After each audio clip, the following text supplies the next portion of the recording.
¿Es el Evangelio una propuesta subversiva? Conversamos sobre el Magnificat y su propuesta de poder a los marginados de la sociedad entre amigos.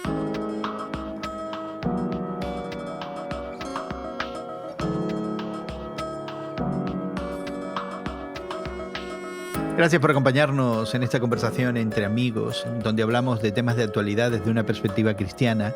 Y regularmente nos reunimos Guillermo Serrano, Elsa Mazón y tu servidor Jesús García para considerar estas historias que vemos en las noticias. Y te invitamos a suscribirte a nuestra conversación en tu plataforma de podcast favorita. Acercándose la época de celebración navideña, queremos hablar de una parte de ese relato de la Navidad, y es la anunciación del ángel Gabriel, como nos lo cuenta el Evangelio de Lucas, que se le apareció a la Virgen María y le dijo que estaba embarazada, esperando al Salvador del mundo por obra y gracia del Espíritu Santo. Y de pronto la Virgen María estalla en un canto de alabanza. Y un reciente artículo que encontramos en The Christian Century habla de ese Magnificat, como se le conoce en la tradición cristiana, ese canto de la Virgen María, con unos ojos que valoran la situación social, económica y política en la que nos encontramos hoy día, y presenta este canto como una expresión algo subversiva,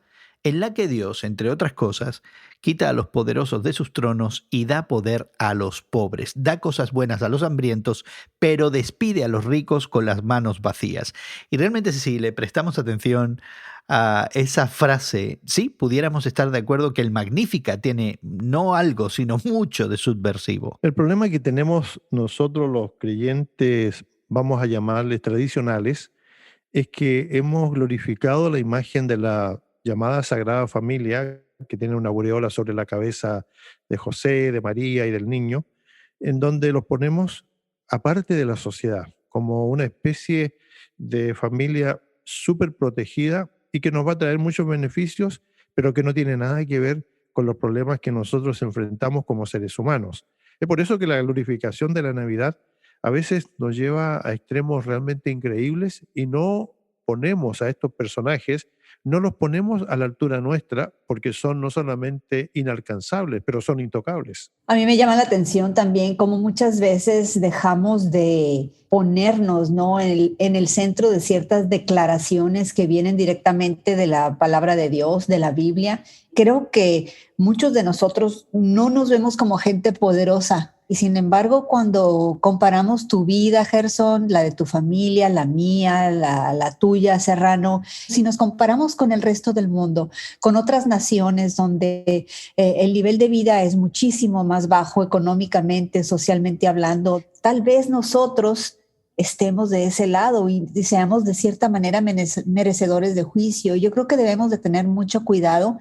Creo que hay ocasiones donde hemos estado, muchos de nosotros, en oportunidad de dar al desposeído, de ofrecer cobijo, de dar ánimo a alguien y nos hemos puesto en esa posición del poderoso y hemos volteado hacia el otro lado, ¿no? Hemos ignorado la necesidad del hermano necesitado, de la persona que se queda en el camino dolida, sin poder avanzar, y nosotros nos hemos ido de paso. De verdad, son épocas de mucha meditación, y estas palabras de María, la Madre de Jesús, de verdad me están llegando en estos momentos. Y yo te agradezco mucho, Elsa, el talante devocional que nos has traído al considerar esto.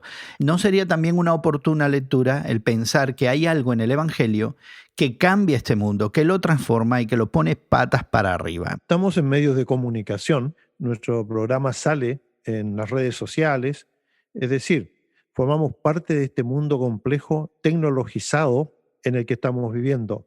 Y esto significa que esta fecha a la que nos aproximamos, vivimos y estamos, forma parte ya del inventario popular en cuanto a ser una generación cosista y en donde nos interesa tener cosas, por sobre todo tener presentes, tener regalos.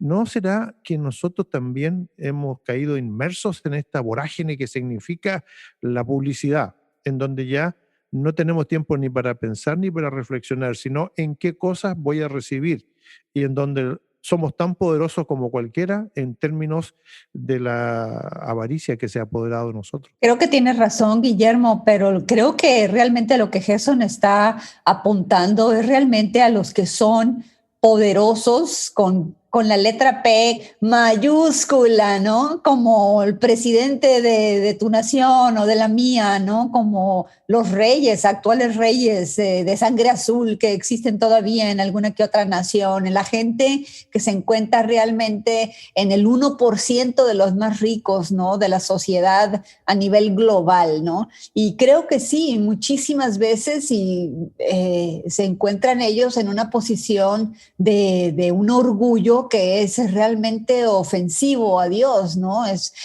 donde se sienten realmente todopoderosos. ¿Por qué? Porque tienen al alcance todo lo que les puede ofrecer este mundo, ¿no? A nivel terrenal, a nivel material. Y si a eso se refiere María en el Magnificat del Evangelio de San Lucas, y está ella profetizando que van a tener un juicio, ¿verdad? Entonces, pues sí, a ese juicio será un juicio especial para esos poderosos quienes tienen a su alcance todas las riquezas materiales que este mundo, que esta vida puede ofrecer. Pero han pasado 2000 años y no hemos visto esos juicios contra los poderosos. Es decir, han pasado 2 milenios desde que se anuncia toda esta historia maravillosa de la Sagrada Familia, y sin embargo los poderosos siguen haciendo y deshaciendo de esta sociedad y de este mundo sin rendirle cuentas a nadie realmente. Pero el reino de Dios, Guillermo, con la encarnación de Jesucristo, parece implantarse entre los desposeídos. Jesucristo después, incluso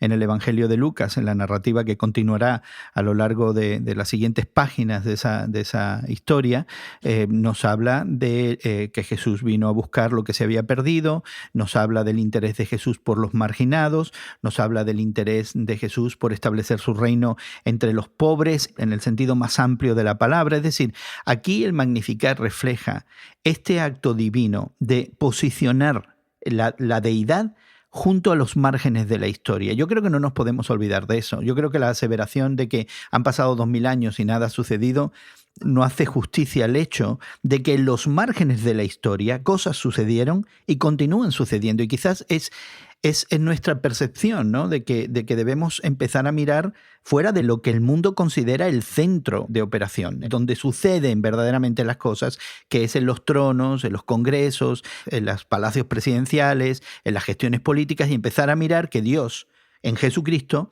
decide posicionarse al margen, decide exaltar al humilde, decide a esta adolescente insignificante en la Palestina del primer siglo y convertirla en la persona que haría posible que el Salvador tomara forma humana. Es decir, aquí hay un mensaje que no está limitado al Magnificat. Es parte de la esencia del Evangelio, del que desafortunadamente, Guillermo, quizás no estamos hablando mucho, como tú dices, que han pasado 2000 años y no es un tópico de conversación. No lo es. Fundamentalmente porque desde Constantino para acá, siglo IV, V de la era cristiana, cuando el cristianismo se hizo la religión oficial del Imperio Romano, el cristianismo se acostumbró a los lugares de poder, a los lugares de privilegio.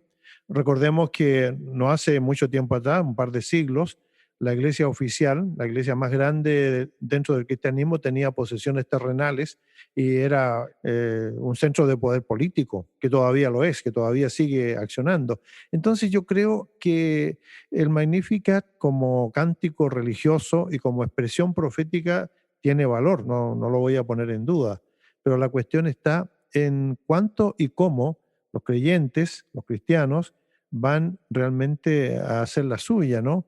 Hay muchos poderosos en este siglo y en este tiempo que vivimos que se llaman cristianos.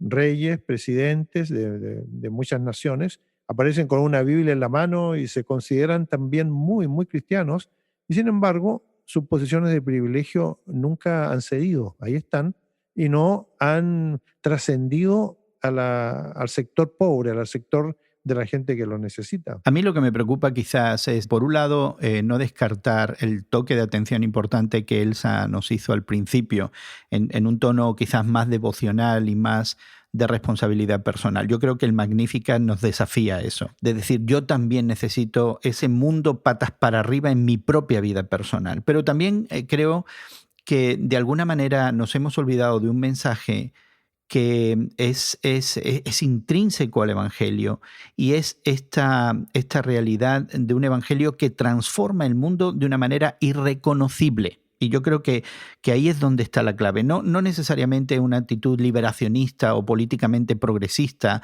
o egalitaria, sino es el mundo patas para arriba. Y eso se tiene que producir tanto a nivel personal como a nivel colectivo. De que el Evangelio pudiera ser subversivo en ese sentido nos ofende. Y creo que si hemos llegado ahí, algo importante se ha perdido en nuestra manera de entender el Evangelio. Los pastores que han tratado de hablar en forma subversiva, o los clérigos, como queramos llamarles, en sus iglesias, en sus comunidades de fe, y que han querido subvertir esta parte de la historia, generalmente no terminan en buena relación con sus iglesias ni con sus congregaciones. Generalmente son marginados y tienen que salir de ahí porque realmente su mensaje nunca ha sido entendido por una iglesia, por una comunidad de fe que prefiere la tradición a la acción. Y esa es mi crítica a lo que estamos viviendo hoy día. Francis Schaeffer, que fue un teólogo y pensador ya muerto hace más de 40 años, escribió un libro y que después hizo una película, ¿Cómo deberíamos vivir entonces? Se tituló. Él decía que necesariamente el cristianismo es un movimiento que rompe con las tradiciones que nosotros tenemos. El punto que él hacía siempre era ¿cómo lo vamos a llevar a cabo? Y esa es la pregunta que tenemos que hoy día que responder de alguna manera. ¿Cómo podemos llevarlo a cabo? ¿Es solamente la acción social?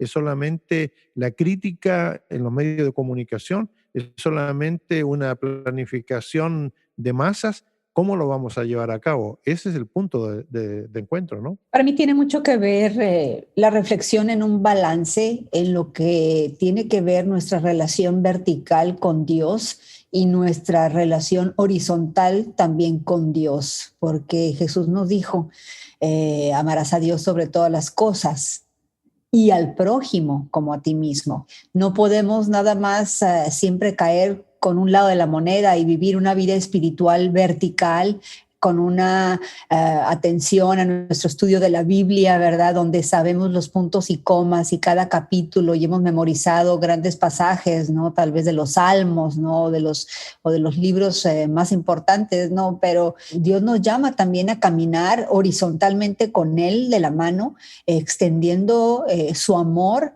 a nuestro prójimo, a las personas que están a nuestro alrededor, y recuperar esa atención al prójimo, al pobre, al necesitado, al enfermo, al desposeído, pero también obras en las cuales estamos llevando el Evangelio a aquellos que no lo conocen o a aquellos que se han alejado de Dios mismo, tal vez por la desesperanza. Ese balance que tú dices entre nuestra verticalidad en relación a Dios y nuestra horizontalidad en relación al prójimo despierta también que cada creyente se posicione junto a Cristo en los márgenes de la historia. Me da la impresión de que eso es verdaderamente inescapable. Pero lo vamos a dejar quizás, querido amigo, querida amiga que nos acompañas, a que tú también des tu opinión y digas realmente cómo entiendes tú esta expresión de alabanza de la Virgen María en el Magnificat y esta expresión de un mundo patas para arriba. ¿Te afecta en tu manera de vivir? ¿Te afecta en tu manera de pensar? Cuéntanos, ponte en contacto con nosotros, visítanos en radiomoody.org o también encuéntrate con nosotros en Twitter. En Twitter somos tus temas de hoy en Twitter. Queremos agradecer el trabajo de producción que se hace tanto en Sao Paulo, Brasil, como en la ciudad de Chicago, que hace posible que esta conversación entre amigos llegue hasta ti. Y a nombre de Elsa Mazón, Guillermo Serrano, tu servidor Gerson García, te da las gracias por habernos acompañado, confiando que hayas disfrutado de esta conversación, a la que puedes suscribirte en tu plataforma de podcast favorita. Suscríbete y acompáñanos regularmente. Así que nos dará gusto verte en otra ocasión. Hasta que eso suceda, que pases un buen día y que Dios te bendiga.